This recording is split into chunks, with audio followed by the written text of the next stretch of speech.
21-year-old Jamaican swimmer Leah Forrester is facing the possibility of a 2-year ban after accepting a positive test for the banned stimulant ephedrine.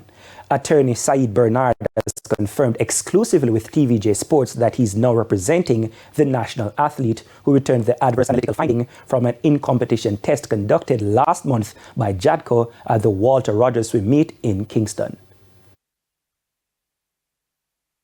I can confirm that what is in the media as it regards the substance of ephedrine being found in my client's body, that is so, and we are taking a particular course to deal with this matter in the best interest of my client.